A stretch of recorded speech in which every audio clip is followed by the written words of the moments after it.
But that's the cool thing about fly fishing, right? Is that always exists. That there's always the next hill to climb. It never gets old because you can apply it in so many different ways. Louisiana has been touted as the redfish capital of the world for as long as I know, and for good reason. It was, and probably still is the best red fishery on the planet, but it's not what it used to be. After a certain amount of time, when you know that the fishery is never going to get any bigger and the carrying capacity of the water is never going to get better, in fact it's getting worse because of habitat loss. If you continue to take in the same fashion you have before, then at some point there's going to be the collapse, and I think that's where we're at. Yeah, I mean, AFTA is the only fly fishing trade association that there is. We bring everybody to the table to have the hard discussions of how to keep this as a sustainable industry. The community component that Chelsea was talking about is the most important thing. It's about understanding that together we actually make it, and that having a competitive advantage as an industry is the most important thing that we can do. But we have a sister organization in the AFTA Fisheries Fund, and they take on the conservation side. When I'm on Capitol Hill fighting for the industry, there's conservation components to the things that I'm fighting for, but I'm looking at it from an economic perspective. Or, hey, this is one that you may have never seen, trying to eat my push pole. You had a redfish try to eat your... Yes, because you're pushing in the mud and you're pulling out and all that junk's coming up. He saw that black tip and he goes...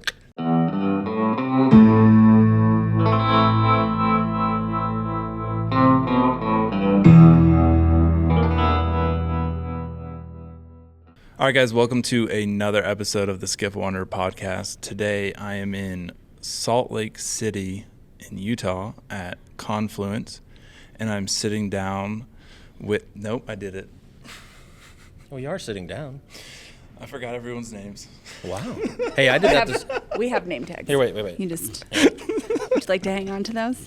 Hey, can I borrow y'all's name tags real quick? Now this is staying in. Now that we're doing this, it's staying in. So if you guys have been listening to this for a while, you know that I'm really good at forgetting people's names and messing them up. So if you're listening, Lucas Bissett. Mm-hmm. Damn it. It's okay. I mean, Bissett is fine. It's Bissett. Just introduce yourselves. Okay. Here, can I have my name tag? Yeah. Yeah, I'm Lucas Bissett. Bissett, like miss it with a B. Lucas Bissett, Executive Director of the American Fly Fishing Trade Association. Or AFTA. Or AFTA for short. The rest of the time, we're just going to call it AFTA. Yeah, AFT. Oh, God. Yeah. Mm-hmm. I do like that you had to read your own name tag to say well, that. Hey, look. This is... Hey, it's not just me. I'm slow but determined. I'm Chelsea Parker, and I'm the Membership Director for AFTA. Okay. Where are you guys from? Where did you grow up? How'd you get into fishing? Ladies first. So I am from Chico, California. I am just learning fly fishing. Mm-hmm. I got into it because I took a job in the fly fishing industry, so it seemed like a natural progression for me, but I've really enjoyed learning. So, like you took a job in the fly fishing industry. Like, what drew you to that job? Because you weren't fly fishing at the time, so I'm just curious. Yeah, so I started, I work for a local nonprofit that gets at-risk and underprivileged youth into the outdoors through fly fishing back home in Chico. And what's it called? Cast Hope. Okay. And through my work with that, one of the other staff is also a board member for AFTA, Hogan Brown. And so when AFTA needed somebody and he knew I had the skill set, he introduced Lucas and I, and it was a good fit. Awesome. What are your thoughts on fly fishing so far? I really enjoy it. I like how actively you participate in it. I grew up fishing, like traditional fishing, whatever. Spin fishing, yeah. Sure, whatever it's called. And, a lot of that, the way I learned to fish growing up, it's like you throw the line in the water and you just kind of hang out for a while until something happens and then you pull your fish in. And with fly fishing, I really like how you're active in it the whole time and how connected to the water and the fish and the entire process. Have you gotten into, I'm assuming you're doing mostly freshwater, or are you doing some saltwater stuff? I mostly cast in my swimming pool. Nice. Saltwater swimming pool. I mean, catch stock rate's full pretty of low. redfish. Right. Stop. No, we have some local creeks that I fish, and that's about it. I've done a guide trip on the Sacramento River, and that was fun. But when I say I'm just learning, I mean like just learning. Okay. No, it's have you gotten into learning, so what we kind of call I call it, but like learning all the puzzle pieces to finding fish? No, I'm still learning to cast. Okay.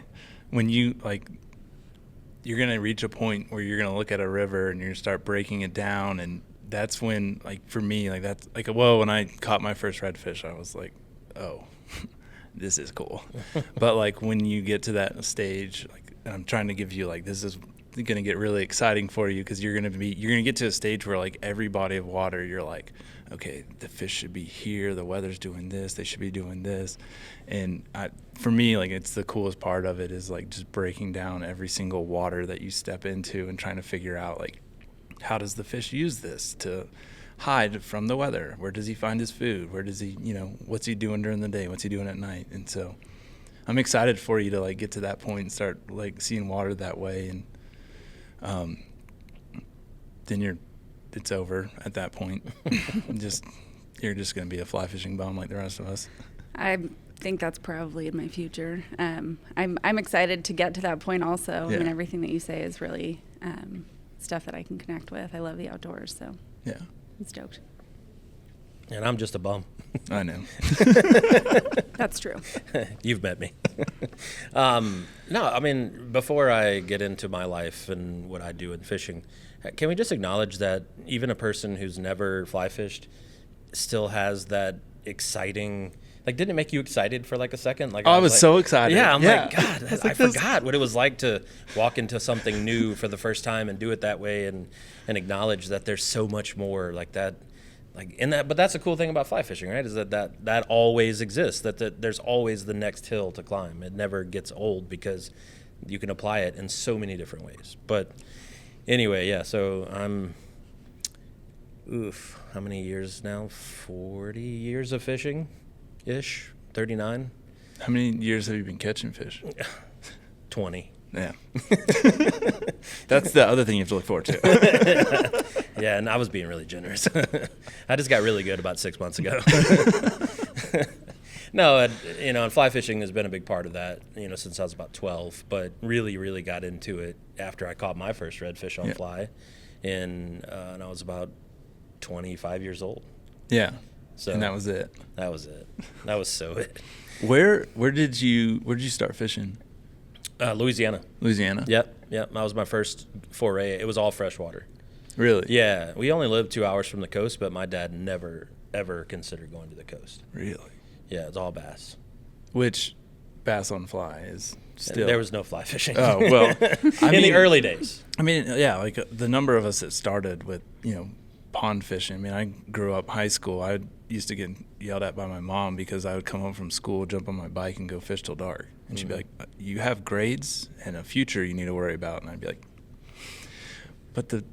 no, I'm going fishing. And and eventually it just evolves, and here we are. Mm-hmm. Now you're doing a podcast. Now, can't remember anyone's name because you didn't stay in school. Oh my, yeah, exactly. You grew up bass fishing. And then when did you start saltwater?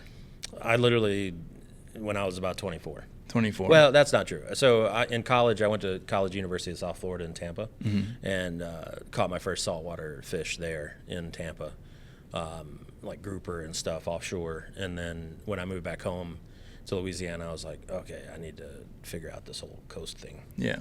And so that was really what kind of kicked off that passion. Were you still conventional fishing, or were you fly fishing then? No, still conventional. First redfish on conventional.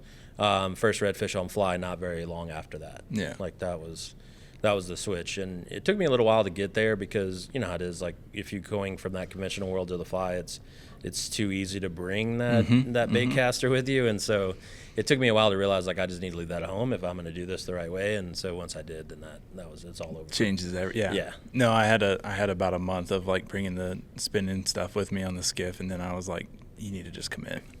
So that's some advice. Just commit. Just commit. I'm in. Yeah, All in. Just get committed. Just commit. Real quick, I know we're gonna talk about AFTA, but I would just want to ask, Louisiana, you guys have been having some issues. Do you mind touching on that just a little bit? No. I mean, it's important to talk about this stuff, right? I mean, Louisiana has been touted as the redfish capital of the world for as long as I know, and for good reason. It was, and probably still is the best red fishery on the planet, but it's not what it used to be. And Really? yeah, I mean, it's unfortunate, but there's a number of factors that tie into that. It's habitat loss, it's climate change, it's overfishing to a certain degree. I mean, Louisiana has the most liberal recreational limits on the planet. Well, not the planet, in this country. Yeah. And after a certain amount of time, when that the fishery is never going to get any bigger and the carrying capacity of the water is never going to get better, in fact it's getting worse because of habitat loss, if you continue to take in the same fashion you have before, then at some point there's going to be the collapse, and I think that's where we're at.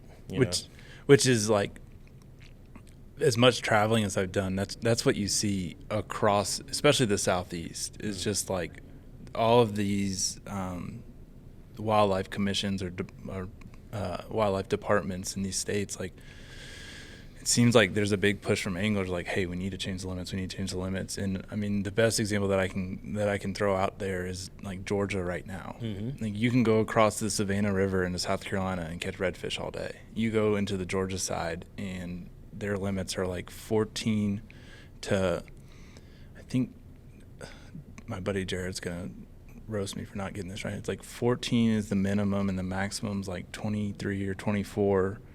And you can keep 5 per day. There's no boat limit. So if you have 5 people on the boat and a captain, you can keep, I don't know why I brought math into this. That's 25 fish. There you go.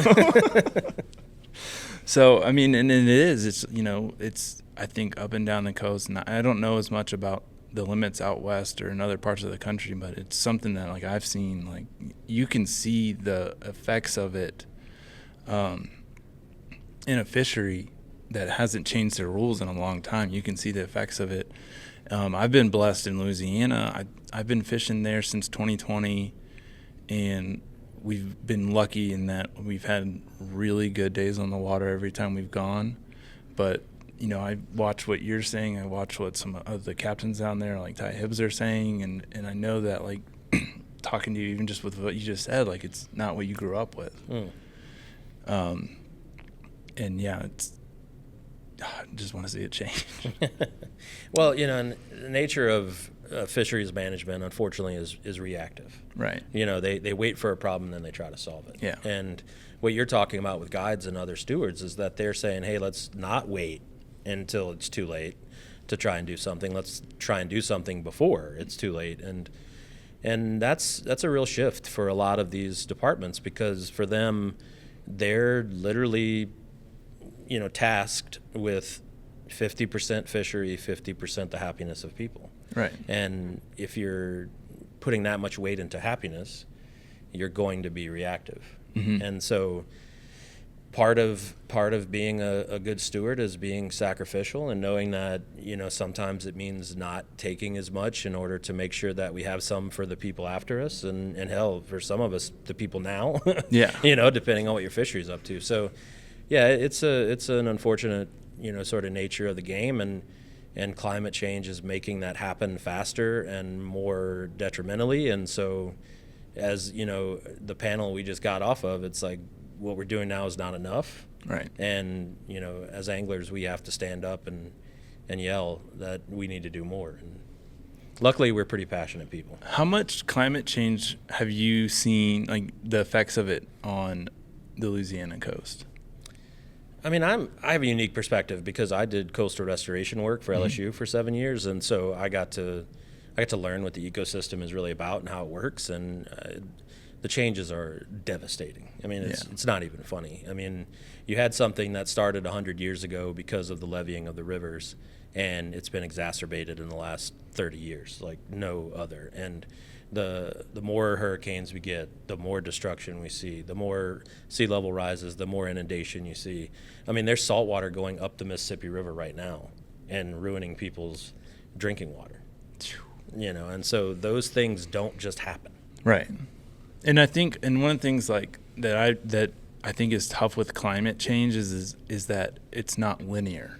Right. Like, you're not just every year seeing like, oh, it's getting worse and it's getting worse. You might have 2 years where it's really, really bad, and then 1 year where it's not as bad, but it's worse than it was 3 years ago. But they take that third year and they go, see, nothing's changing. And it's like, if you look at the long-term effects, it is, and that's just, I think it's hard to, I don't know how to portray that to people and get their mindset of like, look, this isn't, yes, we're going to have years where it's not as bad, but if you look at the overall scope, and a lot of people, I feel like a lot of people don't want to look, 10, 20, 50 years down the road, and they're like, well, next year's going to be a good year, so we don't need to do anything right now, which goes back to the whole reactive thing. Mm-hmm. And I think, it's one thing to be reactive on slot limits and protecting a fishery, but when you get into climate change and trying to be reactive on that, like by the time it's time to react, it's too late. Yeah. Lucas, how did you get involved with AFTA? Yeah, so 6 years ago, I was appointed to the board as a board member. Then was elected the year after as a board member. So I was appointed to fill a spot that was vacated. I was then elected for a 3-year term.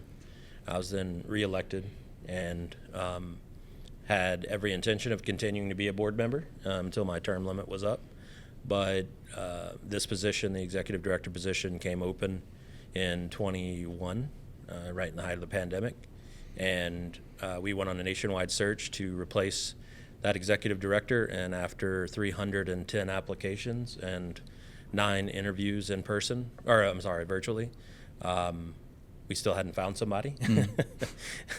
And they were like, Lucas will do it. No. And so the chair of that hiring committee came to me and said, you've helped us build this organization. Like, what do you think about applying for the job? And at first it wasn't something I really wanted to do. I mean, I had been guiding for 11 years. I was looking for an alternative to that because I saw the writing on, the wall of my body was starting to give out. I'm not the most healthy person in the world, and my back was killing me, my feet, my knees. And so I needed an exit strategy. And so I talked it over with the family, and it seemed like a good idea. But I told them, I said, if we're going to do this because I was on the board, like, I want you to make this as hard on me as anyone has ever seen. And they did. They did a heck of a job. And the interview was tough because I was part of all the other interviews. No one got interviewed like that. But rightly so, because I knew what they were looking for. And so it was important that that we went through that. And the last sort of piece of the puzzle for me was I said, I'll only take this job if it's a unanimous decision by the board. Mm-hmm. And so 14 other people thought it was a good idea. And so here I am. Do they still think that? No. Immediately changed their mind. No, luckily for me, I have a really supportive board and an extremely supportive chair and Corinne Doctor. And, it's been a wild ride. We've gone through some pretty tough times with COVID and figuring out how to, tighten the belt and make sure that we can survive financially, into the future. And bringing Chelsea on originally as the finance director and her ability to really see, what we needed to do from a financial perspective to survive and how we needed to tighten those bootstraps. It was a good time for her to become, part of the team. And she makes my life a lot easier. And now as she's moved into the membership director role, I know that we're just going to continue to thrive. So, 2 years now, and everyone still likes me for some reason, and I continue. What I heard. I continue to fumble my way through this. Can you tell me a little bit more about what AFTA does? Thanks. AFTA is the only fly fishing trade association that there is, and we bring the trade folks together, the retailers, the guides, the manufacturers. We bring everybody to the table to have the hard discussions of like how to keep this as a sustainable industry, opportunities for meetings, for growth, and that's really a big part of what we do, is just build that community so that fly fishing can continue in healthy fisheries, and to kind of bring all those pieces together. And you guys work more directly with brands and companies than you do with like actual individual, like you're not like a CCA Texas or a CCA or something like that. Yeah, we're completely business facing. Okay. Yeah, as a trade association, we represent the business of fly fishing. And so, like, what are some of the things, like, when you're talking to a business, like, what, like, kind of like, what are, like, when you're working with them, like, what do you want to see out of them? Like, what are you, like, I guess, how does that relationship work? I mean, it's category dependent. Mm-hmm. You know, I mean, if we're talking with a manufacturer, then, you know, that support for us comes in the way of the brand just being there. And, you know, there's a huge sort of reputational component to this industry, and that, you know, certain giant brands make a difference, and them being there makes a difference. And so their support comes in showing up and being a part of the gatherings, and, you know, all of that. And then, you know, as we move into retailers, you know, it's about providing data now with TrackFly and being a part of that entire endeavor, and knowing that their channel is extremely important to the future of this industry. You know, they're the first line of a lot of people's experience when it comes to fly fishing. And so, you know, when you're talking to a retailer or a manufacturer, and then as a guide, you know, those all have differing support levels as far as how, you know, we need to interact with them, but then also how they interact with us. And so it really is categorical dependent. But overall, the community component that Chelsea was talking about is the most important thing. It's about understanding that together we actually make it, and that having a competitive advantage as an industry is the most important thing that we can do. And AFTA is that rallying cry. AFTA is that voice that amplifies while you're out working.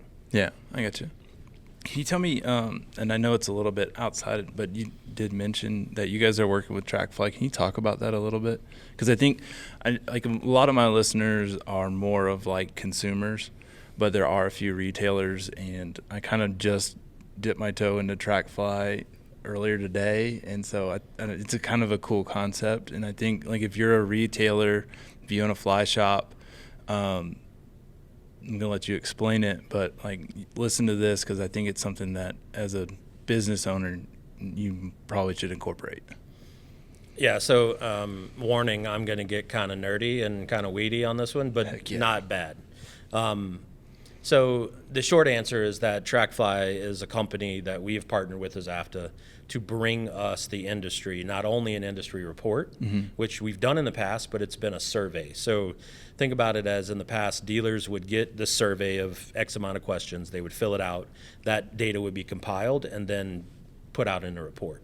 The problem with the survey is that it has a lot about how someone feels at the moment, or, you know, there's not a lot of checks and balances to the accuracy of that information. So what we've done is we've taken TrackFly, and they are collecting the data or the information that comes from retailers through their point of sale system. So there is no feelings, there is no hunches, there is no gut feeling. This is raw data that comes in. TrackFly analyzes that data, compiles that data, and then provides us with an industry report like we saw this morning at the industry breakfast. That's the forward-facing industry-wide look. And at the same time, from a retailer's perspective, you now have an opportunity, if you're a part of the system, to get comparative analytics back to you as a retailer.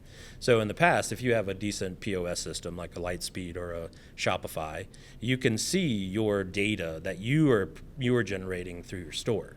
But that's where it stops. It's just your information. Now you can compare that information to everyone else anonymously. And you can kind of see, you can see trends and stuff around the country and see, like, all right, we need to focus the shop more on this or whatnot. Right, exactly. And it's a way for you to get something back for being a part of that industry report. In the past, there was no like giving back to the retailer for the information they provided. You know, that industry report is important, but it's important to manufacturers mainly because it looks at how they compare to each other.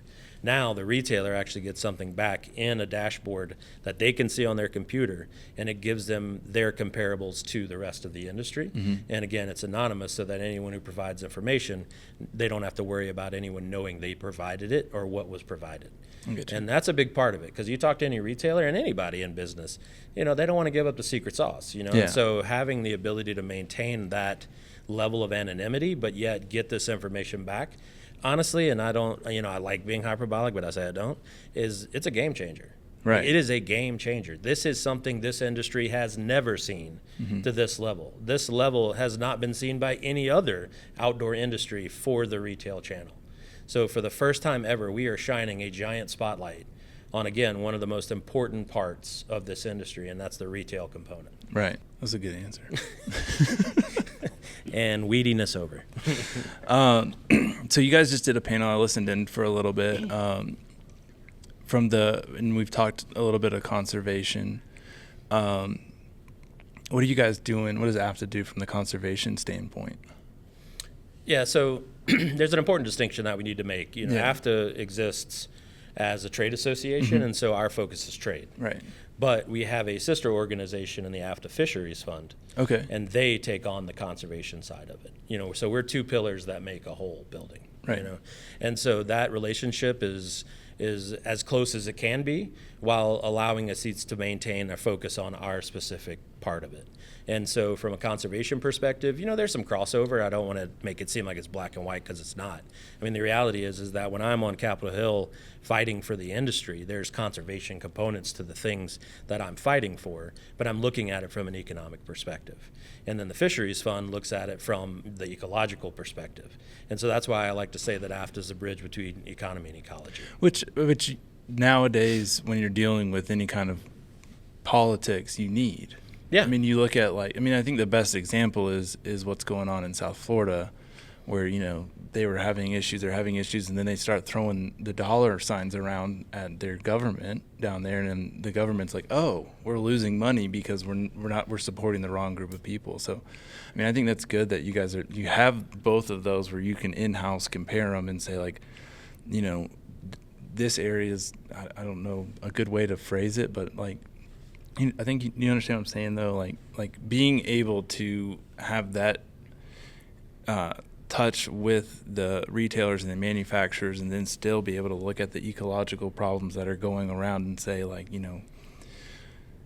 this is the economic effect that not fixing this ecological issue is having on these retailers. And if you can go to a manufacturer and say, look, your retailers in this area are having this issue because of this ecological issue, you can get manufacturers to step in and help. Does that sound right? Yeah. Okay. Well, and one of the things that Benny said earlier in that discussion that you're talking about is Benny Blanco, is that everyone is trying to do something, but it's hard to get people to focus on one thing. And so having a trade association and then the Fisheries Fund that can help to bring together those voices and to unify them in order to fight for specific things, it amplifies that that passion and that voice that everyone has, but it's so disconnected and so disjointed because so many people focus on their backyard, which is important, but the reality is that especially with something like climate change, everybody's yard is their backyard. It's all our backyard now. Yeah. Because we're all being affected by it. And so you can't hide from it anymore. And when you have that kind of existential crisis, it means that we have to unify. And so someone like AFTA and the Fisheries Fund tries to do that unification while making sure that we distribute our wealth and our worth, across the entire industry. No, it makes sense. Some of the other things that we do in the conservation space is really informing other organizations. So we have the AFTA Fisheries Fund. We also work closely with NOAA to be able to provide that input from the industry, from a trade perspective, and how certain initiatives, although may seem good, can have negative or positive impacts on the businesses within the industry. And so we help to inform those decisions as well. So I want to ask, membership, what would it take for a retailer if they wanted to join? Is it just as simple as sign up, or is there more? Yeah, they can just go right onto our website on AFTA.org and go to membership and and they select, the cost of membership is based on the size of the business. So smaller businesses do have a smaller membership fee. And then they're in. Yeah. And then do you guys send out like monthly, weekly newsletters of kind of what's going on in the industry? Yeah, we have a monthly newsletter, and then there are some periodic emails that go out in between those with any highlights or very specific things that are going on. But we try to limit the number of emails. We know everybody's getting way too many already, and so kind of try to wrap it up as a monthly digest that hits on some of the key points and has links to more information if there's something in there that you're like, oh yeah, I really want to get down on this and see what's going on. Get into the weeds a little bit. Yep. Yeah. Yep.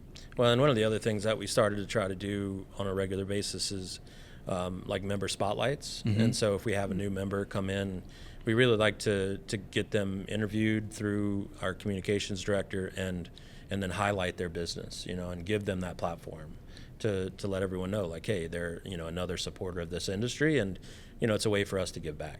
Yeah. Do you guys see a lot of, with especially like your retail members and even your manufacturers, do you see like a lot of the members kind of working together outside of like events like Confluence, like where they'll like, oh, you're an AFTA member, like how, what are you guys doing? Or like, does it help like with the networking, I guess is what I'm asking, like for small retailers? It really depends on how you want to look at it. I mean, in the past, we've done things like dealer summits and stuff that have brought retailers together in that, specific capacity. And then we've also, last year, we had our very first industry summit, which is, a way for the industry to come together to have those networking opportunities. As we move into 24, we're doing some pretty major pivotal shifts in how we're interacting with our membership. Membership has always been an important component to this trade association, but it's now becoming, a major focus for us because we know we can do it better and we know people need more from us. And so to that end, in 24, you're going to start seeing more virtual opportunities so that networking can happen on a regular basis, even if you can't travel. And then we'll move to, again, hopefully an industry summit later in the year that we will focus around, bringing the industry together, not only to have those important networking conversations and those industry roundtable discussions, but also, hopefully around this new industry report that we're providing, and it'll, be data driven. So instead of, again, like, well, I think this is happening, it's like, no, this is happening. Now, what do we want to do about it? And again, it's about creating that collective voice and that collective opportunity to really start to make a difference in all of our businesses, knowing that in order to be sustainable, you're only as strong as your weakest link. Right. And so we want to make sure that we tighten that chain all the way down. Okay, yeah, it makes sense. And kind of elaborating on the, the conversation about bringing people together, one of the things that we have heard from our members that is extremely important, and as part of these, opportunities to come together, these gatherings, be it the industry summit or even like Confluence where we're at here, is the opportunity for peer-to-peer discussion, and so when a retailer from, like you said, Texas or somewhere else is able to sit down and talk with someone as another retailer who's going through the same thing, they find benefit in that opportunity. Right. Because you're so isolated and siloed depending on where you are. You may be the only fly shop in your area, and so having the opportunity to sit down with someone you consider to be a colleague and having those discussions and just leaving the brand at the door and being able to have that conversation is one of the things that is invaluable. And that's why we as AFTA will continue to do bringing the industry together in this capacity. It may continue to change how it looks, but at the end of the day, the networking part of it, the discussion as an industry part of it is what we know people find value in, and we know as an industry we have to continue doing. And so that's why AFTA will make it a priority to bring people together. No, I mean, like, just from a filmmaking standpoint, like, every time I spend a lot of time by myself, I'll like end up going into some weird hole where I think I'm doing everything right, and then I get a chance to like talk to like other guys that are doing the same thing, and it's the kind of things that like if you're a business owner, like it elevates your business so much faster than trying to figure it out on your own. Like the way I kind of look at it is like somebody's already done it, someone's already had this problem and they've solved it, and if you have an opportunity like a gathering where you can meet those guys and they can be, oh yeah, we had that, this is what we did, and half the time it's like the easiest thing, and you're like, you just sit there like, oh, of course. Why didn't I think of that? Sure. Well, and that's why we also always want to integrate educational components into our gatherings, because some of the opportunities that we have when we bring everybody together to bring in, educators or experts in their respective fields, or people on panels who have already done the things, then it allows us not only to learn from each other, but to learn from people that these smaller shops wouldn't necessarily have the budget to bring in on their own. And so we can have that collaboration and that effort together. Because as much as we, as businesses, they compete amongst themselves for a market share, together we can grow the market so everybody's share grows. So of course you're still going to compete for your, the bigger slice, but if it's a bigger pie, a bigger slice of a bigger pie goes even further. So it's that whole, he's just working. He's just trying to do his thing. Yeah. We had a guy come in and change the trash out. It's that whole saying of the high tide raises all the ships? Mm-hmm. No, I like that. Yeah, it's something like that. Something like that. If you guys haven't learned, pretty close. Yeah, no, I think tide and some ships, and they're all going up. They go up. Yeah, I think it's a chocolate fountain drenches all marshmallows. I think that's what. I'm kind of. Can I use that? Yeah. Yeah, sweet chocolate fountain drenches all marshmallows. Okay, there you go. Yeah. That's gonna be the only reel I put on Instagram. Is that do it from the whole podcast? It's the only good part. And it's impressive how much these microphones pick up. What's actually more impressive is when I go to edit it and you can't hear it as well as you can in your headphones right now. Oh, that makes sense. Then we all just sound like we're talking about something that's not really happening. Probably. Yeah. Great. That's fine. That's, half of what I do daily. I think that would be like a really good rock song from the 70s, Imaginary Trash Man. Imaginary Trash Man. I'm going to let you work on that. David Bowie could sing it. I'm going to let you work on that. David Bowie would sing that. I think you have to take LSD to work on that. Next year we'll get together and we expect a full performance. Oh, 100%. Yeah. I'll write it all. Yeah, no. I got that. Yeah. No, I got it. Be careful what you ask for. No, I'm not being careful. He could have this finished tomorrow. All right. So, there you go. So when we're all fishing the sheepy in February. Okay, Imaginary Trash Man. Yeah, when you're doing the MC, we're going to need Imaginary Trash Man. I'll get it. In fact, I won't tell anyone why. I'll just start singing it. Yeah. Okay. I'll know. You'll know. And that's all I think that matters. If I ever needed more than an audience of one, I would never say anything. Yeah. And sometimes it's just me in the mirror. As he's working on this, I feel like I might be the audience of one for some of it. So I'm going to just thank you for that ahead of time. Imaginary Trash Man. So, I got one question I'm going to ask you guys, and it is not AFTA related. Nice. It is the Skiff Wanderer final question. Ooh. And I'm excited to see what you guys have to say. So, if you had, you know what, I'm going to give you guys the Hunter Levine version of this question because he's helped me dial it in.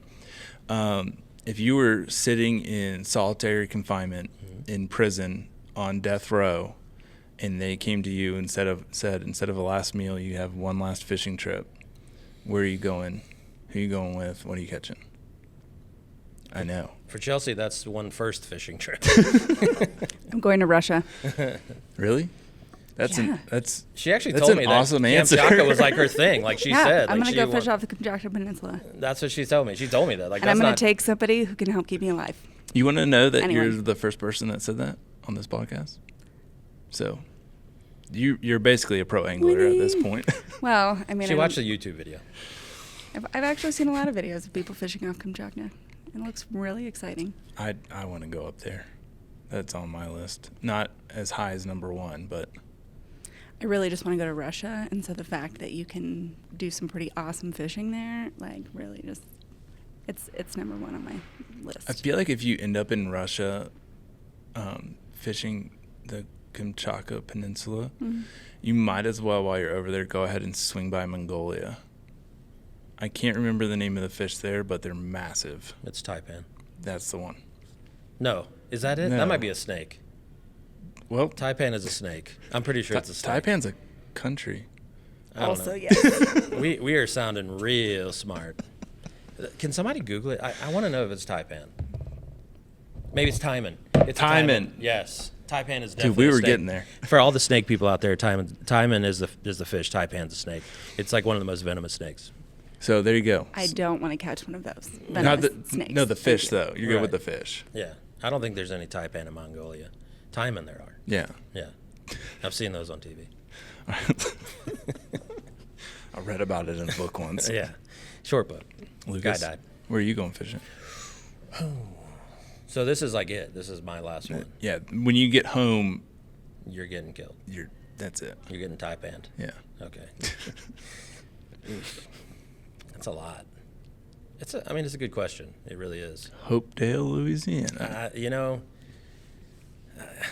I mean, maybe. I've seen this go both ways of like super exotic and then guys that are like, I'm fishing at my house. I mean, yeah, if it's the last one I can ever do, I'd probably go catch a redfish in Hopedale, Louisiana. Only because, and I don't want to take away from guiding because it was an awesome experience in my life. But you know what they say, when you make something a job, it changes a little bit. Right. And so I still love Louisiana. I still love red fishing. I love everything about it. But when you do it 200 days a year for 10 years, it's a little too much. So I still appreciate it. I just don't know that I didn't start taking it for granted. And so if that was my last, cast and testament, then I'd think a redfish crawling down the bank in skinny water, being happy and dumb. Just getting hit in the face 5 times with a fly, ignoring and not carrying it. Yeah. And then just turning on it and engulfing it like it's seen it for the first time. Like that would probably be it. That's like burned in my mind from my first trip to Louisiana. Like my first trip to Louisiana, we went out of Grand Isle, which means we went out of Fouchon. And we get into the creek that we were going to fish, and I'm used to like I grew up fishing South Carolina, but not fly fishing there for redfish. And so I'm used to like fishing the Texas coast, crystal clear water, redfish everywhere. You see everything going on. And we pull up into the creek. It's muddy as all get out. The pole's sinking 2 feet in the mud. I look at my buddy and I'm like, maybe we'll get one.